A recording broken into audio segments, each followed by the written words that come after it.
Hello and welcome to the Alpha Edge Podcast, the show for men over 50 who refuse to fade out, slow down, play small, or settle for average. I'm your host, Kevin English. I'm a healthy aging expert, coach, and founder of the Alpha Edge, and I am here to help you get and stay strong in every dimension of your life, physically, mentally, emotionally, morally, and spiritually. You're here because you're ready to reclaim your power, to own your masculinity, and lead your life with strength and purpose. If you're ready to sharpen your edge, revive your drive, and lead like a man who's built for more, you're in the right place. All right, men, let's get after it.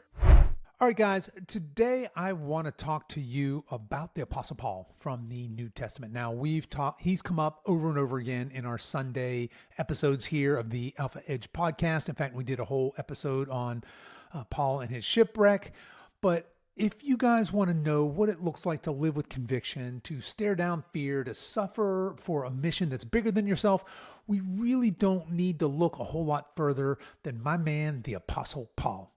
This guy's life was anything but soft. He wasn't sitting on the sidelines. He wasn't scrolling his life away. He wasn't numbing himself with comfort and distraction. Paul was a man of fire. He was a man of grit. He was a man who knew exactly who he was and whose he was. He's a guy who started out as a persecutor. He was hunting down followers of Jesus with zeal and with fury. This guy was educated. He was disciplined. He was respected. And yet, when truth confronted him on the road to Damascus, he had the courage to drop everything he thought he knew and to step into a completely new mission. Guys, that's not weakness. That's strength. That's authentic masculinity. And from that moment forward, Paul's life became a relentless pursuit of his calling. He endured beatings, shipwrecks, prison cells, betrayals, and eventually martyrdom. And through it all, he never backed down. He never quit. His eyes were locked on the finish line. And in an age when culture wants to neuter masculinity, Paul's life is a wake-up call. He shows us that real men are dangerous, not in an aggressive, destructive sense, but in the sense of being unshakable, unbending, and unwilling to compromise truth.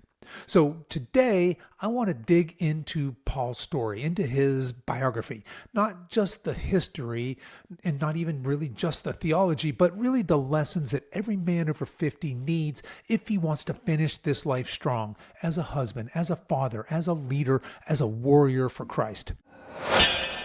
All right, guys, so let's go. Before Paul was the apostle that we know him in the New Testament, before he was planting churches and writing letters that would echo throughout history, he was Saul of Tarsus. So picture this. Saul was born into a Jewish family in Tarsus. This was a bustling trade city on the Mediterranean. This wasn't just some backwater small town. Tarsus was a hub of commerce, philosophy, and culture.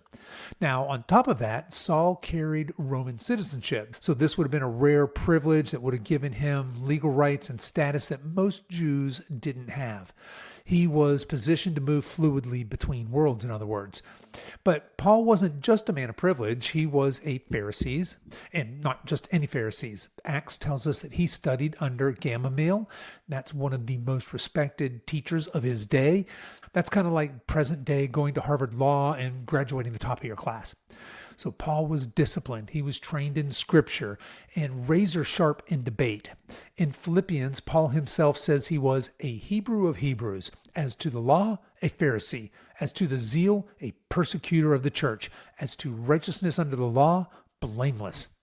And on top of all that intellectual firepower, Saul was a tent maker by trade. He worked with his hands, earning his keep with sweat and with skill. He wasn't a man living off theory. He was grounded in both head knowledge and hard labor. So I don't want you guys to miss this. Long before Damascus, Saul showed us something vital about authentic masculinity, that it's not one-dimensional. Real men are not just brains, and they're not just bronze. They're both. They cultivate discipline of mind and discipline of body. They embrace a trade, a skill, a craft, something that ties them to the grit of the real world. And they also sharpen their convictions, their intellect, their spiritual backbone. So many men today, we're lopsided. Some of us hide in books but never get our hands dirty. Others grind at work but never develop their minds or their faith. Paul's life reminds us authentic masculinity is integrated. We're called to be both capable and thoughtful, tough and wise, laborers and leaders. So this is where we find our man Saul of Tarsus. He's brilliant, he's disciplined, he's zealous, and he's absolutely convinced that he's right. He's so convinced, in fact, that he's actually hunting down followers of Jesus. He is dragging men and women out of their homes, throwing them in prison, and even approving of executions. In his mind, he's defending God's honor. But then, Damascus. Acts 9 tells us this story. So Saul, he's on the road, he's armed with authority to arrest Christians, when suddenly a light from heaven knocks him to the ground, and he hears the voice, "Saul, Saul, why are you persecuting me?" In that moment, Saul's world collapses. Everything he thought he knew, every ounce of certainty, every line of status and power, gone. He's struck blind, helpless, and he's led by the hand like a child. And there, stripped of his pride, he comes face to face with truth. Jesus is alive. Jesus is Lord, and Saul's life is never going to be the same. Now, guys, I want to pause right here because this is where Paul shows us a different kind of strength. See, the easy thing might have been to do is just double down, to cling to his pride, to ignore the voice. But Paul had the courage to change, to repent, to turn around and say, "I was wrong." Guys, that's masculinity. Don't miss that. Not the stubborn ego that refuses correction, but the steel-spined humility to admit when you've been going the wrong direction and then to pivot with everything you got. From that day forward, Saul becomes Paul. From persecutor to preacher. From enemy of the church to its greatest apostle. And it all started with a man willing to drop his pride and embrace transformation. So keep in mind, the Damascus Road isn't just about ancient history.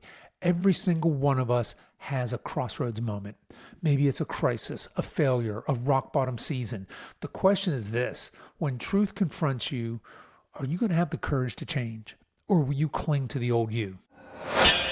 All right, so once Paul had his Damascus Road encounter, there's no going back. His life locked onto a singular mission to proclaim Jesus as Lord and bring the good news not just to the Jews, but to the Gentiles, to the nations.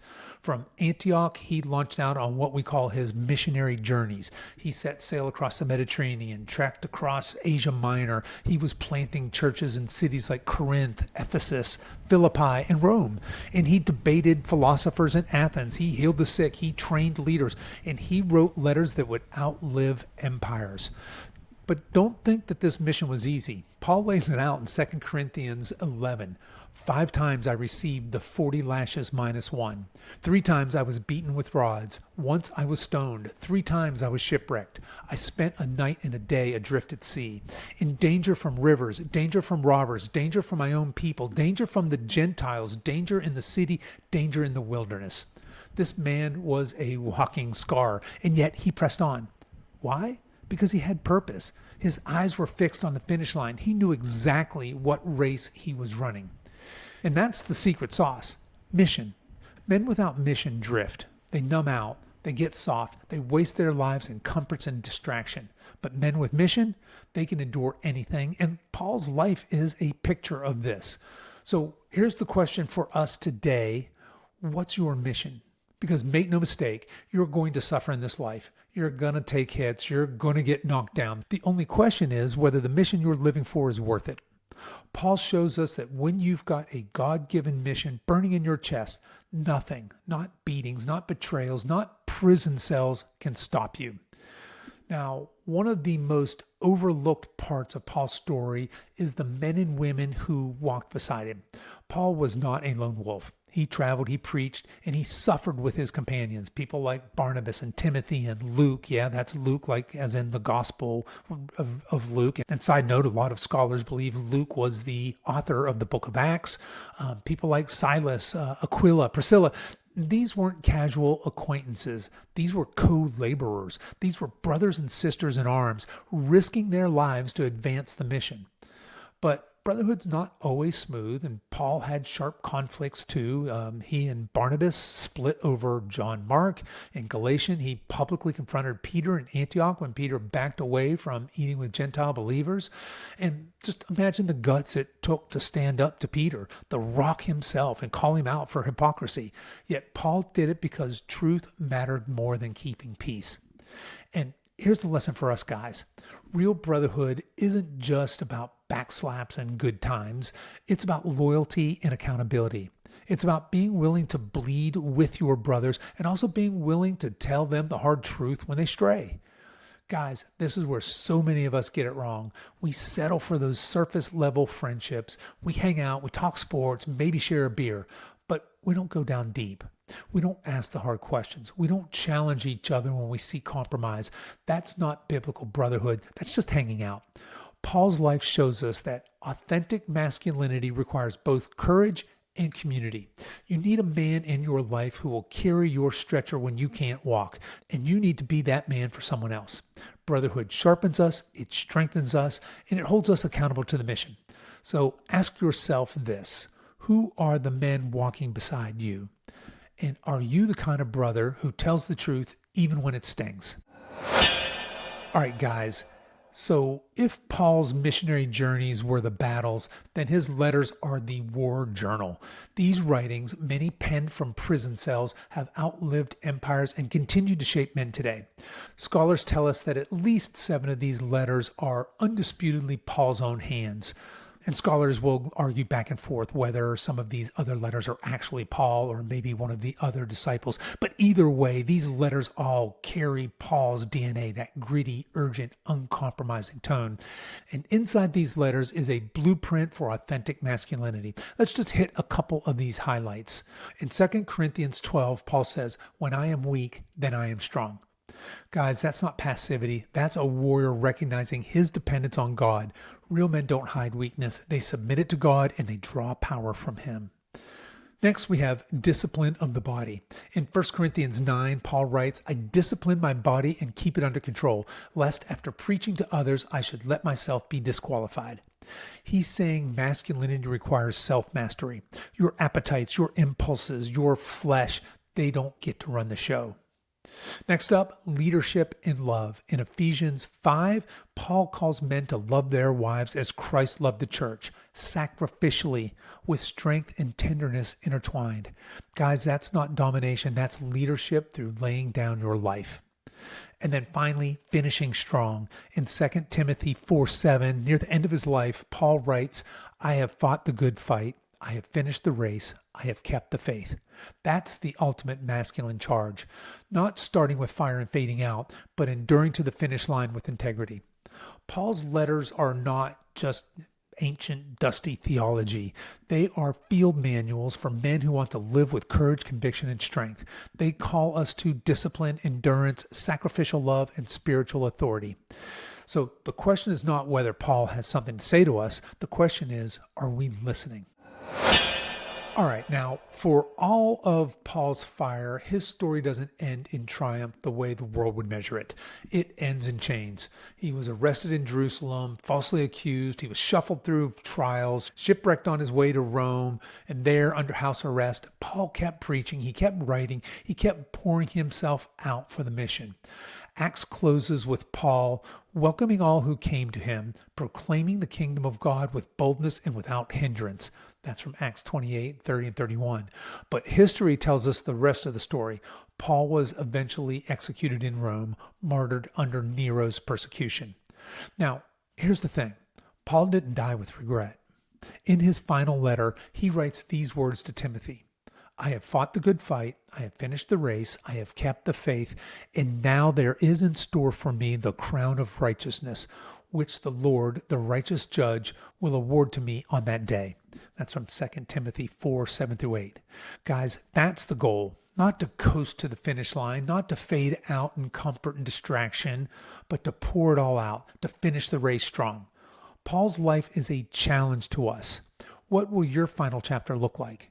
Are you going to be the man who drifted, who got lost in trivial pursuits? Or will you be the man who stayed on mission, who fought the good fight and finished with faith and strength intact? Because at the end of the day, masculinity isn't measured by how you start, it's measured by how you finished. So when you zoom out and you look at Paul's life, you don't just see a religious figure. You see a warrior, a man of grit, conviction, brotherhood, endurance, and mission. Paul shows us that authentic masculinity isn't about coasting through life in comfort. It's about discipline. It's about courage. It's about laying down pride when truth confronts you, locking onto your mission, and pressing forward no matter the cost. Look, Paul wasn't perfect. He was fiery, sometimes abrasive, often misunderstood, but he was faithful. And in the end, that's what mattered. He fought the good fight. He finished the race. He kept the faith. So here's my challenge to you. What race are you running? What mission has God placed on your life? And are you living in such a way that when your final chapter is written, you can say with Paul, I poured it all out. I finished strong. I kept the faith. This world doesn't need any more soft men drifting through life. It needs men like Paul, men who are dangerous in that best sense of the word. They're unshakable. They're immovable. They're unwilling to compromise truth. Men who live with conviction, courage, and brotherhood. So step into it. Step into your mission. Stop wasting your life on trivial pursuits and start living like the man who knows his time is short and his race is eternal. Because one day your finish line is coming and your crown of righteousness is waiting for those who run with faith and strength to the very end.